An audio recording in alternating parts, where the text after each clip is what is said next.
Hey, welcome. This is Chaplain Chat. We're going to be doing a lot of Chaplain Chats at Heartland Christian Camp, and I'm really looking forward. This would be kind of like the intro to my Chaplain Chats at Heartland Christian Camp. Woohoo! You'll enjoy these. In fact, you can go. Yeah, there's some coffee shop here, and we're having a great time. In fact, pan over here, JD, and you can see all the good stuff you can buy. There's cups and you can see the jackets and everything. But yep, now we're back here. Yeah, and this is great. I met Adam today, and this is great. And Adam, welcome to Chaplain Chat. And we're going to do some more Chaplain Chats with people. I'm just having a blast here. And Adam and I met, and Adam, we're going to do a couple with you. Okay, this is the first one, but you're the director of a Christian camp.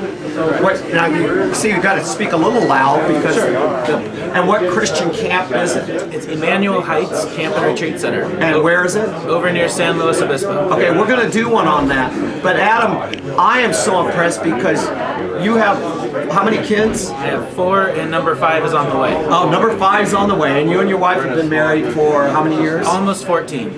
But it's your second child, the second oldest, Timmy. And I've been blown away by the story of Timmy. So tell me the story of Timmy. Wonderful. Yeah, I'd love to. So Timmy was born, no issues at all. He's born, and then 4 months into his life, we discovered that he was blind. And it was just that his eyes had not finished developing, so we were able to get him in a set of glasses. And it's just so curious because 4 months, you just noticed that he should have been doing things. Right. We would walk past him, and we would notice that he would keep focused on what he was focusing as we walked past. He wouldn't follow us across the room, and so we figured there was something not right. Took him to the doctor, and she couldn't get him to respond the way a normal 4-month-old should respond. So the eye doctor actually would look into his eyeball and see the reflection of her off of it, and then that was how she could tell what type of prescription to get for him. So at 5 months old, his glasses came in. I got to hold him while they put the glasses on him. This is great. I love it. The first thing he saw was his daddy, and that was wow. I loved it. And it worked. It worked. I'm going, wow. Yeah. So that's all the problems you had with Timmy, right? Until he was 8 months old. So at 8 months old, he started having seizures, and they weren't typical seizures. We didn't recognize it. He was fully conscious, and every time he would start to go to sleep, he would do this. He would go. It's kind of goofy to act it out, but my little boy he's crying and he's in pain every time he's doing this, and they would last 3 or 4 or 5 seconds, and then he would fall asleep, and he was always crying when he'd go to sleep because it would wear him out. We didn't know what was going on, what that was, so we took him to his doctor. The on-call doctor saw him and diagnosed him with an ear infection. Really? That's all they thought it was? They couldn't see because they didn't see the seizure. They couldn't get Timmy have a seizure right in front of the kid. Right. Yeah. Right. So my wife Heather got a picture of, or a video of the seizure on her cell phone, and went back to the doctor the next day, and the regular doctor looked at this video and said, "Oh my goodness, that's infantile spasms." Now, infantile spasms are so rare that 90% of the doctors have never seen it. They've read about it, but they've never seen it. So when you told me this earlier, I'd never heard it. It's such a low percentage. I don't even, it's less than 1% of babies have this, and so it's just really rare. So our doctor. So what does that mean? Infantile spasms is a broad diagnosis for a problem that they don't know what it is. They know that it's devastating and lethal. It'll kill almost every kid that has it dies from it. Most of them, it's before they're 3 years old.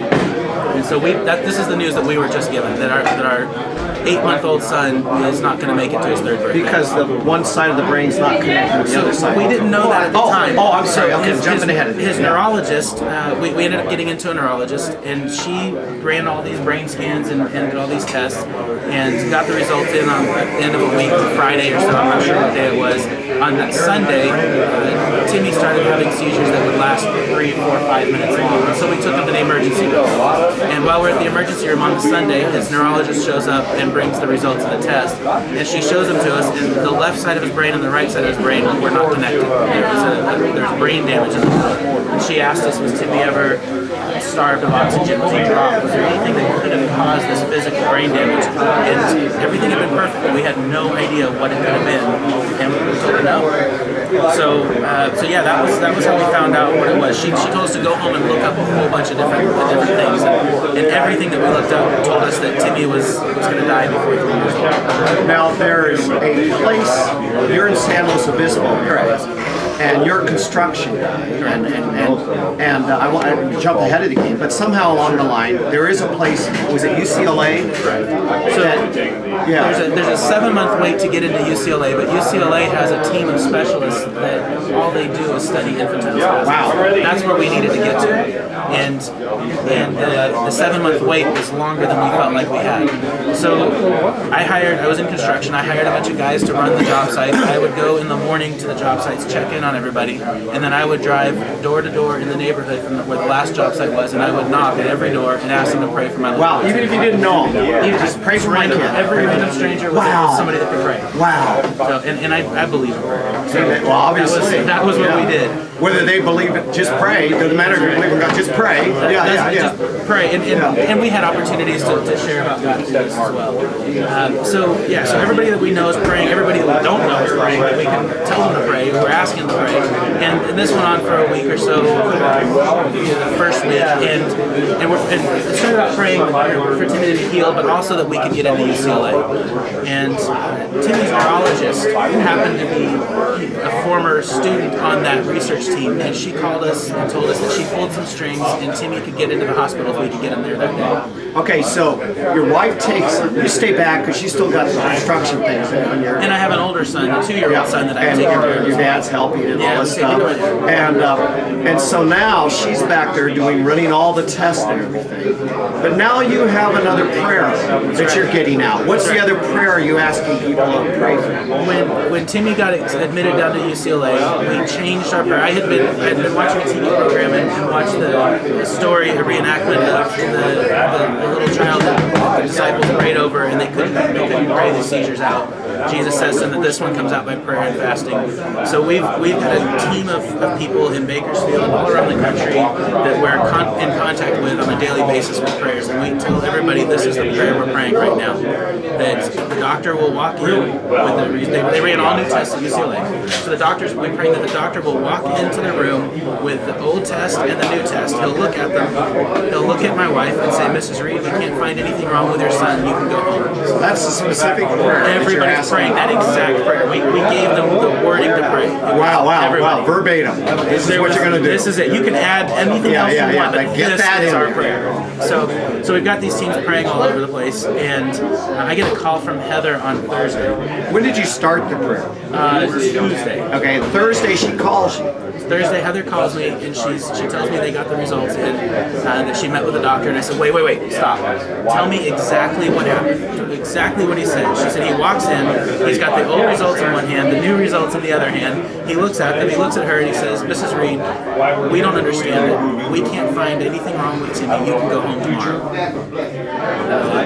You know, this is so powerful. He's 8 years old now. He's 8 years old now. You know, more than doubled his life expectancy. He's almost tripled it now. And you know, but now he's diagnosed as.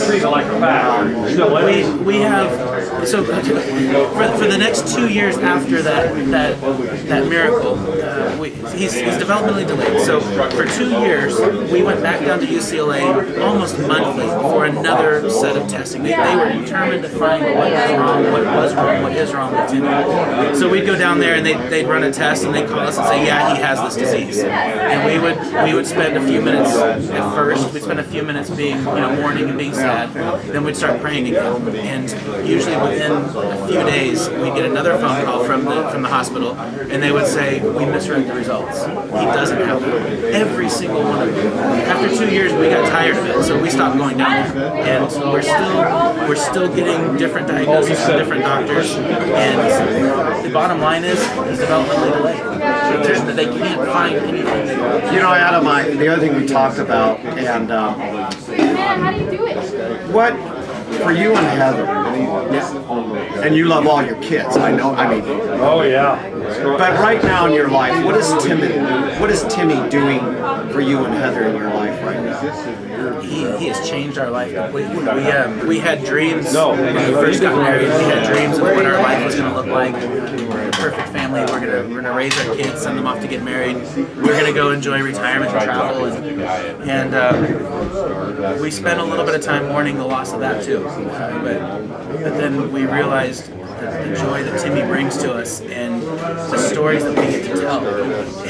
We had a little girl that was babysitting Timmy one time, and she came up to her mom after she finished babysitting, and she said, "Mom, Timmy was licking a screen, window screen. He was licking the metal window screen." And her mom said, "Really?" And she goes, "Yeah." She goes, "If it weren't for Timmy, I would never have that experience." She goes, "I licked the screen too." You know, I have to tell you something really interesting, and we're going to wrap up this chaplain chat because we're going to do another one. I want to talk about the camp, but I was telling you in college, I had a chance of working.